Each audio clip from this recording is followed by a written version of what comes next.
അർജന്റീനയും ഇംഗ്ലണ്ടും തമ്മിൽ. അപ്പോൾ അന്നത്തെ മത്സരത്തിൽ, ഇന്ന് നടക്കുന്ന മത്സരത്തിലെ പ്രതീക്ഷകളെ പറ്റി നമുക്ക് ചോദിക്കാം. അപ്പോൾ നീ ഏത് ടീമിന്റെ ആരാധകനാണ്? ഇംഗ്ലണ്ട് ജയിക്കുമോ? ചിലപ്പോൾ തന്നെ ചിലപ്പോൾ ഡിഫൻഡേഴ്സ് നല്ലതായിട്ട് കളിക്കും, ചിലപ്പോൾ റിഗ്ഡ് ആയിരിക്കും. റിഗ്ഡ് ആയിരിക്കുന്ന അഭിപ്രായമൊക്കെ ഫിഫ അർജന്റീനയുടെ ഒപ്പം എന്നുള്ള അഭിപ്രായം ഉണ്ടോ? ശരി, ഓക്കെ. അപ്പൊ അങ്ങനെ അഭിപ്രായം പിള്ളേർക്കും ഉണ്ട്. അപ്പൊ എന്തായാലും നമുക്ക് ബാക്കിയുള്ളവരോട് ചോദിക്കാം, എങ്ങനെയുണ്ട് ഇന്നത്തെ മത്സരം? എങ്ങനെയാണ്? എനിക്ക് തോന്നുന്നു ഒരു ഭയങ്കര ടൈറ്റ് കോമ്പറ്റീഷൻ ആയിരിക്കും തോന്നുന്നു. ചിലപ്പോൾ പെനാൾട്ടിയിലേക്ക് പോകാനൊരു സാധ്യതയും കാണുന്നുണ്ട്. എന്തായാലും ഞാൻ ഇംഗ്ലണ്ട് ജയിക്കുമെന്നാണ് പറയണത്. ഇംഗ്ലണ്ട് ജയിക്കുന്നുണ്ട്. അപ്പോൾ ഈ അർജന്റീനയ്ക്ക്, അതായത് അർജന്റീന ഗംഭീര മത്സരങ്ങൾ കാഴ്ചവെച്ച് കഴിഞ്ഞ തവണയാണെങ്കിൽ ഒരു ഗോളിന് പുറകിൽ നിന്ന ശേഷമാണ് പിന്നെ അടിച്ചു കയറി വന്ന് 3-1 ജയിക്കുന്നുണ്ട്.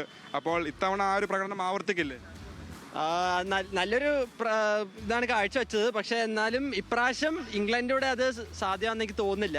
ഇംഗ്ലണ്ടിൻ്റെ ഒരു വിൽ പവറും ആ ഒരു പ്ലേയിങ് സ്റ്റൈലൊക്കെ കണ്ടിട്ട് എനിക്ക് തോന്നുന്നില്ല അർജന്റീന അങ്ങനെ ഒരു തിരിച്ചുവരവ് പിടിച്ചു കെട്ടാൻ പറ്റുമെന്ന് തോന്നുന്നില്ലല്ലേ? ബുദ്ധിമുട്ടായിരിക്കും. എന്നാലും എന്നാലും ഇവിടെ ഒരു അർജന്റീനയുടെ ആരാധനുണ്ട്. അപ്പോൾ നമുക്ക് അവനോട് ചോദിക്കുന്നത് പ്രതീക്ഷ, കാരണം ഇംഗ്ലണ്ട് ജയിക്കും, ഇംഗ്ലണ്ട് ശക്തമായ ടീമാണെന്ന് അഭിപ്രായമുള്ള കുട്ടികളുണ്ട്. അപ്പോൾ നീ അർജന്റീന ആരാധകനല്ലേ? അപ്പോൾ എങ്ങനെ തോന്നി ഇന്നത്തെ മത്സരം? അവരൊക്കെ പറയുന്നത് ഇംഗ്ലണ്ട് കപ്പടി ജയിക്കും, അതായത് ഇംഗ്ലണ്ട് അർജന്റീനയെ വീഴ്ത്തുമെന്നാണ്.